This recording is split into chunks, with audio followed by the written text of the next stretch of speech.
Assalamualaikum warahmatullahi wabarakatuh. Selamat datang kepada pelatihan tugas proyek penelitian Purna 1 tahun ajaran 2022-2023. Pada kesempatan kali ini, kami dari tim asisten akan memberikan pembahasan dan menjelaskan pembahasan soal luas penelitian operasional 1 tahun ajaran 2021 tahun ajaran 2022. Baik, langsung saja untuk soal pertama. Sebuah perusahaan memproduksi 3 jenis produk 1, produk 2, dan produk 3 untuk 2 bulan mendatang. Keuntungan per produk, konsumsi material per produk, waktu pengerjaan per produk, total persediaan material, dan total jam kerja yang tersedia dapat dilihat pada tabel berikut ini. Pihak perusahaan sudah memodelkan dan menyelesaikan persoalan di atas menggunakan metode simplex. Berikut merupakan tabel optimalnya, yang mana X1, X2, dan X3 merupakan jumlah produk 1, 2, dan 3 yang harus diproduksi. Baik, untuk soal yang pertama yaitu untuk soal 1A, berdasarkan tabel di atas, tentukan variabel dual dan nilai variabel dual tersebut. Sebelumnya kita sudah dibantu dengan sudah diberikannya tabel optimal pada soal, sehingga kita tidak perlu melakukan penyelesaian untuk menentukan tabel simplex optimal pada permasalahan di atas. Berdasarkan tabel optimal simplex berikut ini sudah membagi atau mengkategorikan beberapa istilah. Pertama ada variabel basis. Variabel basis merupakan variabel yang nilainya tidak nol atau bernilai. Dan untuk yang kotak merah di sini merupakan nilai matrik di bawah variabel basis awal.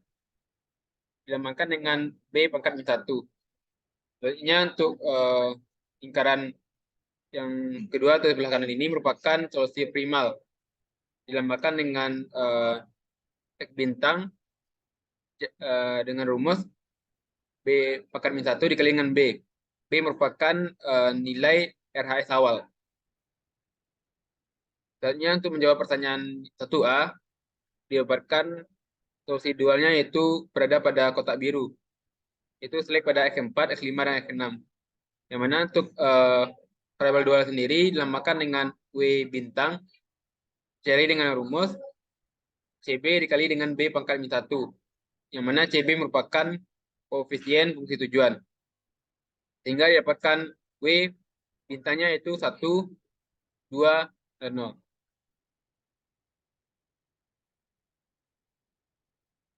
Selanjutnya itu soal yang B, yaitu apabila ada pihak lain yang ingin membeli material dengan harga $2 per unit, apakah Anda akan menjualnya? Jelaskan alasannya. Jawabannya itu ya, dikarenakan pengurangan 1 unit material akan mengurangi nilai fungsi tujuan sebesar $1. Artinya kita dapat lihat pada tabel optimal pada tabel simplenya itu bernilai 1. Artinya ketika kita ingin melakukan pengurangan 1 unit material, maka akan mengurangi nilai fungsi tujuannya sebesar $1. Namun ketika material tersebut dijual, maka dengan harga $2 per unit, maka kita akan mendapatkan keuntungan bersih sebesar $1. Hal ini dikarenakan pengurangan 1 unit material hanya akan mengurangi nilai fungsi tujuannya sebesar $1. Namun ketika kita menjualnya, kita akan mendapatkan keuntungan $2. Artinya didapatkan keuntungan dengan berdasarkan pengurangan $2 dikurang $1, yaitu $1 per unit material. Selanjutnya untuk soal yang C, jika diputuskan untuk menjual 30 unit material, berapa jumlah produk 1, 2, dan 3 yang harus diproduksi? Berapa nilai fungsi tujuannya sekarang? Dan berapa total keuntungannya sekarang? Pertama untuk menghitung jumlah produk 1, 2, dan 3. Dilambangkan dengan S bintang dengan rumus B pangkat min 1 dikali dengan B. B pangkat min 1 di sini merupakan matrik di bawah variabel basis awal tadi dikali dengan B. B merupakan nilai RHS awal. Lalu dikarenakan kita melakukan perubahan, yaitu dengan melakukan penjualan pada unit material, kita dapat menambahkan T. Sehingga dilakukan perkalian ke dalam kurung, B pangkat min 1 dikali dengan B ditambah dengan B pangkat min 1 dikali dengan T. Yang mana B pangkat min 1 dikali B merupakan X bintang, dan ditambah dengan B pangkat min 1 dikali dengan T. Sehingga didapatkan nilai X bintang baru. X bintang untuk X bintang sendiri merupakan matriks berikut ditambah dengan perkalian dari B pangkat min 1 dikali dengan T. Hingga didapatkan solusi, yaitu untuk X1 bintang sama dengan 0, dikarenakan X1 bintang di sini bertindak sebagai parabel nomatis. Artinya nilainya bernilai 0. Dan untuk X2 bintang sebesar 85, dan X3 bintang sebesar 230. Selanjutnya itu nilai fungsi tujuannya sekarang dilambangkan dengan Z bintang, jadi dengan rumus CB dikali dengan B pangkat min 1 dikali dengan B. CB merupakan nilai koefisien dari fungsi tujuan. Sama kayak nilai X bintang tadi, atau rumus X bintang tadi, dilakukan penambahan T. Hingga dapatkan rumus akhir Z bintang ditambah dengan CB dikali dengan B pangkat min 1 dikali dengan T. Lalu didapatkan nilai Z bintang baru sama dengan 1350 ditambah dengan perkalian CB B min 1 atau W bintang dikali dengan T. Sehingga didapatkan nilai Z bintang baru itu sebesar $3.320. Lalu berapakah total keuntungannya sekarang? Di sini terdapat dua kondisi. Untuk kondisi pertama, jika kita setuju dengan kebijakan menjual satu unit material mendapatkan keuntungan, menjual material sebesar $2, dan ketika kita tidak melakukan kebijakan tersebut. Untuk total keuntungan pertama itu ketika kita tidak melakukan kebijakan tersebut, didapatkan dengan cara menambahkan untuk nilai Z awal atau 1350 tambahkan dengan penjualan 30 unit material atau $30. Sehingga dapatkan total keuntungan 1380. Atau kita melakukan kebijakan menjual unit material tadi sebesar $2. Hingga ketika kita menjual 30 unit material, maka kita akan kekurangan 30 unit fungsi tujuannya sendiri. Tambah dengan 2 merupakan berapa nilai penjualan ketika melakukan penjualan unit material dikali dengan 30. Hingga didapatkan total keuntungannya itu 1380.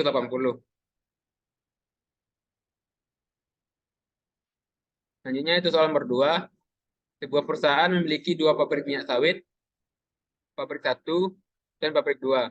Pabrik 1 memiliki kapasitas 15 ton per hari, dan pabrik 2 memiliki kapasitas 13 ton per hari. Perusahaan tersebut harus mengirimkan minyak sawit ke 4 tujuan. Tujuan 1 sebesar 9 ton per hari, tujuan 2 6 ton per hari, tujuan 3 7 ton per hari, tujuan 4 9 ton per hari, yang mana semua perintahan harus dipenuhi dengan biaya pengiriman per ton sebagai berikut. Lalu untuk soal pertama itu 2A, jika dimodelkan dengan program linier, apakah persalahan di atas memiliki solusi yang layak? Berikan alasan. Pertama kita hitung dulu berapa demand yang diminta oleh masing-masing tujuan. Dapatkan total demand sebesar 31 ton. Lalu kita hitung total supply yang diberikan oleh masing-masing pabrik. Didapatkan total sebesar 28 ton. Hingga dapat disimpulkan bahwa persoalan ini tidak memiliki solusi yang layak dikarenakan total supply kecil dari total demand. Hingga demand tidak terpenuhi. Selanjutnya untuk soal yang B atau 2B, perusahaan di atas berhasil meyakinkan pabrik 3, yaitu perusahaan milik perusahaan lain, untuk membantu mengatasi kekurangan pasokannya. Namun biaya transportasi per ton dari pabrik 3 lebih besar. Berikut merupakan tabel dari biaya transportasinya. Pabrik 3 tidak bisa mengirimkan minyak sawit ke tujuan 3 dikarenakan akses jalan yang tidak memungkinkan. Setelah memasukkan pabrik 3, modelkan persoalan di atas menggunakan program linear. Tuliskan dengan jelas berapa biaya pengiriman dari pabrik 3 ke tujuan 3. Pada saja variabel keputusannya, fungsi tujuan, dan fungsi kendalanya. Pertama, untuk variabel keputusan, kita notasikan sebagai XIJ, yaitu minyak sawit yang dikirimkan dari pabrik KI menuju tujuan KJ. Dengan I sama dengan 1 berjumlah 3 pabrik, 1, 2, dan 3, dan J merupakan tujuan 1, 2, 3, dan 4. Dengan fungsi tujuan minimasi dari biaya transportasi. Yang mana 45X11 ini dapatkan dari biaya transportasi ketika pabrik 1 mengirimkan minyak sawit ke tujuan 1. Begitu seterusnya sampai di sini kita lihat ada MX33, artinya M di sini bertindak sebagai variabel dummy. Selanjutnya ada ditambah dengan 50X34. Lalu selanjutnya ada fungsi kendala dibagi menjadi 2 fungsi kendala. Pertama untuk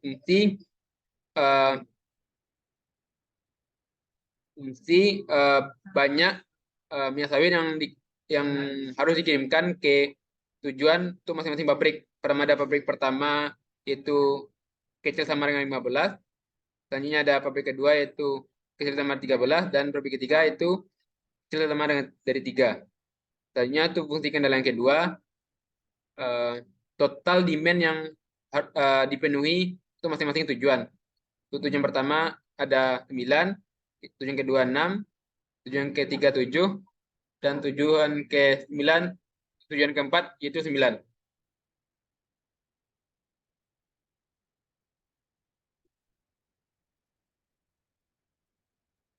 Selanjutnya masuk pada soal bagian C untuk soal nomor 2. Di sini kita diminta untuk memasukkan pabrik 3 dan mencari solusi basis yang layak untuk persoalan di atas menggunakan metode Vogel dan kemudian cari solusi optimalnya.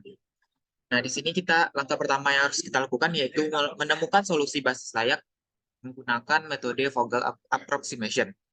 Langkah pertama yang kita lakukan itu membuat matriks transportasi dari metode Vogel.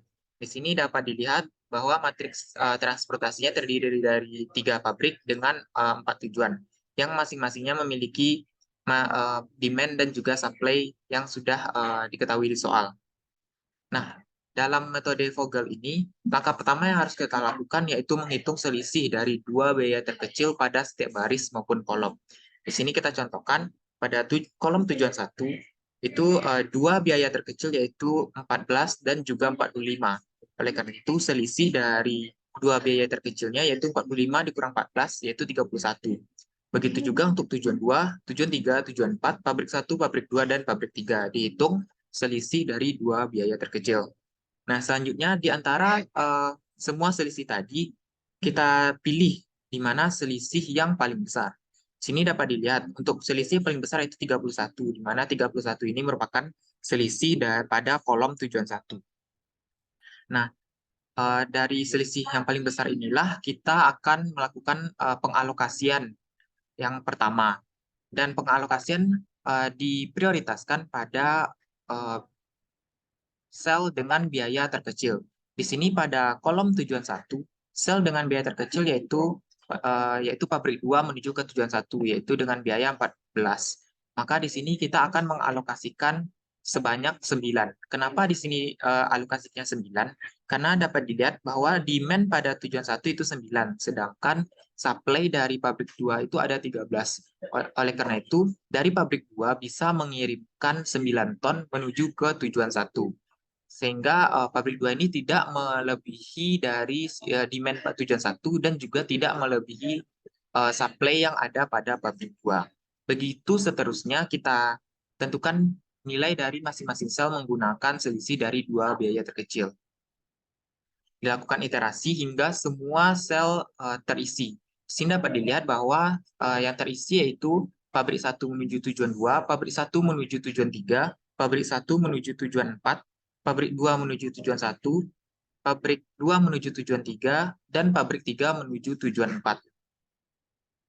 Selanjutnya dihitung total biaya dari metode Vogel ini, yaitu dengan mengalihkan jumlah yang dialokasikan dikali dengan matriks biayanya. Di sini didapatkan bahwa total biayanya yaitu $697. Nah, untuk solusi basis layak sudah didapatkan. Langkah selanjutnya yang diminta soal yaitu kita harus mencari solusi optimalnya. Dalam penentuan solusi optimal pada metode transportasi terdapat dua cara. Yang pertama itu menggunakan metode stepping stone dan yang kedua menggunakan metode MODI atau modified distribution. Nah, di sini kita akan menggunakan metode MODI. Dalam penggunaan metode MODI, di sini yang pertama kita lakukan yaitu membuat asumsi bahwa U1 sama dengan 0. U1 ini merupakan untuk pabrik 1, U2 untuk pabrik 2, U3 untuk pabrik 3. Sedangkan untuk tujuan 1 itu V1, tujuan 2 V2, tujuan 3 V3, dan tujuan 4 itu V4. Karena kita sudah membuat asumsi bahwa U1 itu sama dengan 0, maka selanjutnya kita harus mencari berapa nilai U2, U3, V1, V2, V3, dan V4.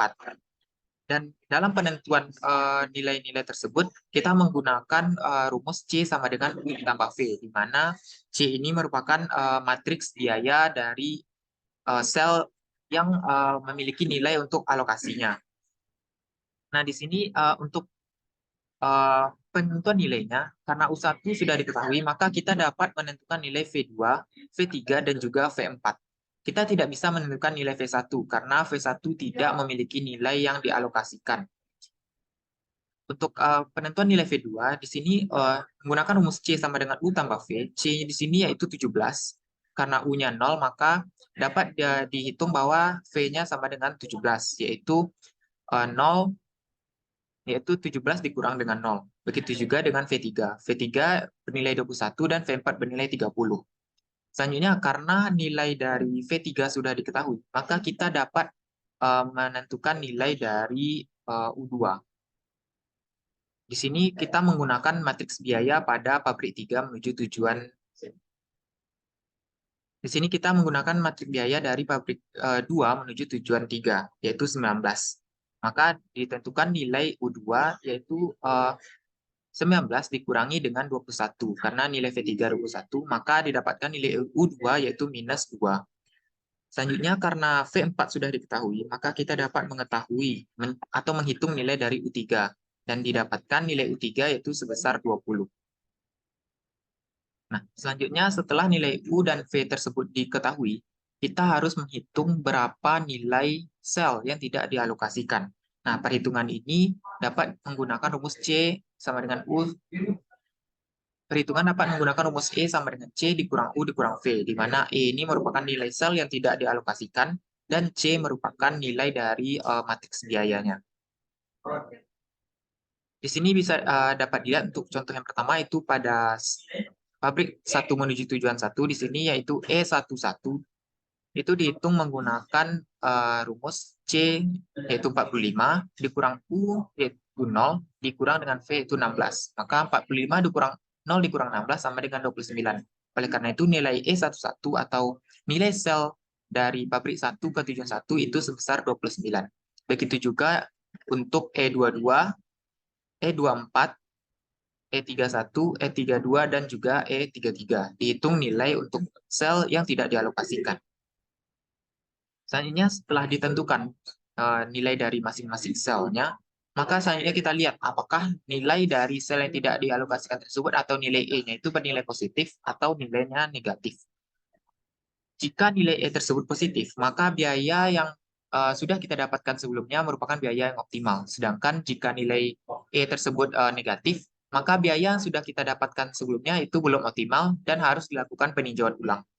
Di sini dapat dilihat bahwa semua nilai sel yang belum dialokasikan tadi itu bernilai positif. Oleh karena itu, solusi yang didapatkan sudah optimal dengan biaya sebesar $697. Selanjutnya yaitu soal nomor 3, di mana soalnya ini merupakan soal mengenai penugasan. Seorang pelatih renang memiliki 4 orang perenang amatir untuk lomba renang estafet. Berdasarkan data yang telah dikumpulkan, waktu dalam detik yang diperlukan oleh masing-masing perenang untuk masing-masing gaya dapat dilihat pada tabel. Di sini untuk soal pertama, kita diminta untuk memodelkan persoalan menggunakan programa linear dengan menuliskan dengan jelas apa variabel keputusan, fungsi tujuan, dan juga fungsi kendalanya. Yang pertama untuk variabel keputusan, di sini untuk variabel keputusan kita buat sebagai XIJ, di mana XIJ ini merupakan perenang ke I melakukan gaya ke J, dengan nilai I yaitu 1, 2, 3, dan 4, dan juga nilai J-nya 1, 2, 3, dan 4. Setelah ditentukan variabel keputusan, selanjutnya kita diminta untuk menentukan fungsi tujuan. Di sini, dalam fungsi tujuan, kita diminta untuk meminimasi waktu yang ditempuh oleh perenang dengan menggunakan gaya yang nantinya akan ditugaskan. Jadi, untuk fungsi tujuannya ini di sini yaitu minimasi dari waktu perenang. Oleh karena itu, fungsi tujuannya itu minimasi 38x11, yang artinya untuk perenang satu menggunakan gaya satu itu membutuhkan waktu 38 detik hingga ke 30x44. Jadi di sini fungsi tujuannya itu minimasi 38x11 ditambah 75x12 hingga 30x44. Selanjutnya setelah fungsi tujuan ditentukan, kita tentukan fungsi kendala. Di sini fungsi kendalanya terdiri dari dua. Yang pertama itu fungsi kendala untuk perenang, dan yang kedua itu fungsi kendala untuk gaya renang. Untuk fungsi kendala perenang ini X11 ditambah X12 tambah X13 ditambah X14 sama dengan 1. Hal ini berarti bahwa perenang 1 hanya bisa melakukan satu gaya. Begitu juga dengan perenang 2, perenang 3, dan perenang 4 hanya bisa melakukan satu gaya. Begitu juga untuk fungsi kendala dari gaya renang. Di sini X11 ditambah X21 ditambah X31 ditambah X41 sama dengan 1. Yang berarti bahwa satu gaya hanya bisa dilakukan oleh satu perenang. Begitu juga untuk gaya kedua, gaya ketiga, dan juga gaya keempat. Dan untuk XIJ itu merupakan bilangan binar, di mana nilainya hanya 1 ataupun 0. Nah, selanjutnya untuk soal yang B, jika terdapat perenang kelima dengan catatan waktu dalam detik dapat dilihat pada tabel, tentukan penugasan perenang-perenang sehingga total waktu minimum. Perenang mana yang harus digantikan oleh perenang 5. Nah, di sini langkah pertama yang harus kita lakukan yaitu membuat matriks penugasan. Yang perlu diperhatikan dalam pembuatan matriks penugasan ini yaitu jumlah sumber harus sama dengan jumlah tujuan. Di sini kita memiliki sumber atau jumlah perenang ada 5, sedangkan jumlah tujuan atau gayanya hanya 4. Oleh karena itu, untuk tujuan atau gaya, kita tambahkan satu kolom lagi, yaitu kolom dummy dengan nilai waktunya itu 0. Jadi, dapat dihasilkan matriks dengan jumlah sumber sama dengan jumlah tujuan, yaitu 5 kali 5. Setelah matriks tadi terbuat atau dibuat, maka selanjutnya dilakukan pengurangan terhadap kolom dan juga baris. Sini sebagai contoh, di sini untuk yang pertama untuk pengurangan terhadap kolom, di setiap kolom ditentukan nilai minimum di masing-masing kolom, dan setiap kolom tersebut dikurangi dengan nilai minimum tersebut. Contohnya di sini pada kolom kupu-kupu, nilai minimum yaitu pada perenang keempat, yaitu 33. Oleh karena itu, semua nilai di kolom kupu-kupu dikurangi dengan 33. Begitu juga dengan nilai pada kolom gaya dada, gaya punggung, gaya bebas, dan juga dummy. Sehingga didapatkan tabel pengurangan terhadap kolom yang dapat dilihat pada slide. Nah, di sini dapat dilihat bahwa setiap baris itu sudah memiliki nilai 0. Sehingga sebenarnya tidak diperlukan lagi dilakukan pengurangan terhadap baris. Namun, ada kondisi di mana setelah dilakukan pengurangan terhadap kolom, masih terdapat baris yang belum memiliki nilai 0. Oleh karena itu, dilakukan pengurangan terhadap baris dengan cara yang sama dengan pengurangan terhadap kolom, yaitu ditentukan nilai minimum di setiap barisnya, dan pada baris tersebut dikurangi dengan nilai minimum tersebut. Nah, pada soal ini, itu setiap baris telah memiliki nilai 0 karena memiliki kolom dummy. Jadi, langkah selanjutnya yang kita lakukan adalah menentukan penugasan dari masing-masing perenang terhadap gayanya. Di sini, dalam penentuan ini, kita memperhatikan nilai 0 yang ada pada masing-masing barisnya. Tapi, karena kita memiliki kolom dummy, maka penentuan nilai 0 atau nilai 0 yang diperhatikan itu nilai 0 yang berada selain pada kolom dummy. Jadi kita diprioritaskan memperhatikan nilai nol yang ada pada kolom kupu, dada, punggung, dan bebas untuk menentukan penugasan yang akan dilakukan. Jadi dapat dilihat untuk perenang 1 itu tidak memiliki nilai nol pada kolom selain dummy. Kita lanjut dulu ke perenang 2. Di perenang 2 memiliki nilai nol pada kolom gaya bebas. Oleh karena itu, perenang 2 akan ditugaskan untuk melakukan gaya bebas. Nah, perenang 3 hanya memiliki nilai nol pada gaya dada. Jadi, perenang 3 juga ditugaskan pada gaya dada. Perenang 4 memiliki nilai nol pada gaya kupu. Oleh karena itu, perenang 4 akan ditugaskan untuk melakukan gaya kupu. Dan perenang 5 memiliki nilai nol pada gaya punggung. Maka perenang 5 akan ditugaskan untuk melakukan gaya punggung. Nah, kita balik lagi ke perenang 1, karena keempat gaya sudah terisi, maka perenang 1 akan ditugaskan untuk melakukan gaya dummy. Nah, berikut merupakan tabel hasil dari penugasan, mana perenang 1 melakukan gaya dummy, perenang 2 gaya bebas, perenang 3 gaya dada, perenang 4 gaya kupu, perenang 5 gaya punggung. Dengan total waktu, di mana waktu ini merupakan penjumlahan dari total waktu yang dilakukan oleh kelima perenang, yaitu 0 tambah 25, tambah 71, ditambah 33, tambah 32. Jadi total waktu yang dilakukan oleh perenang untuk melakukan gayanya masing-masing yaitu 161 detik. Selanjutnya pertanyaannya yaitu perenang mana yang harus digantikan. Nah, dapat dilihat bahwa perenang 1 melakukan gaya dummy. Oleh karena itu, maka yang akan digantikan oleh perenang 5 yaitu perenang 1. Jadi perenang 5 lah yang akan menggantikan perenang 1 untuk melakukan gaya pada aktivitas renang. Baiklah, sekian pembahasan soal ujian akhir semester penelitian operasional 1 tahun 2000 tahun ajaran 2021-2022. Terima kasih atas perhatiannya. Ditutup. Assalamualaikum warahmatullahi wabarakatuh.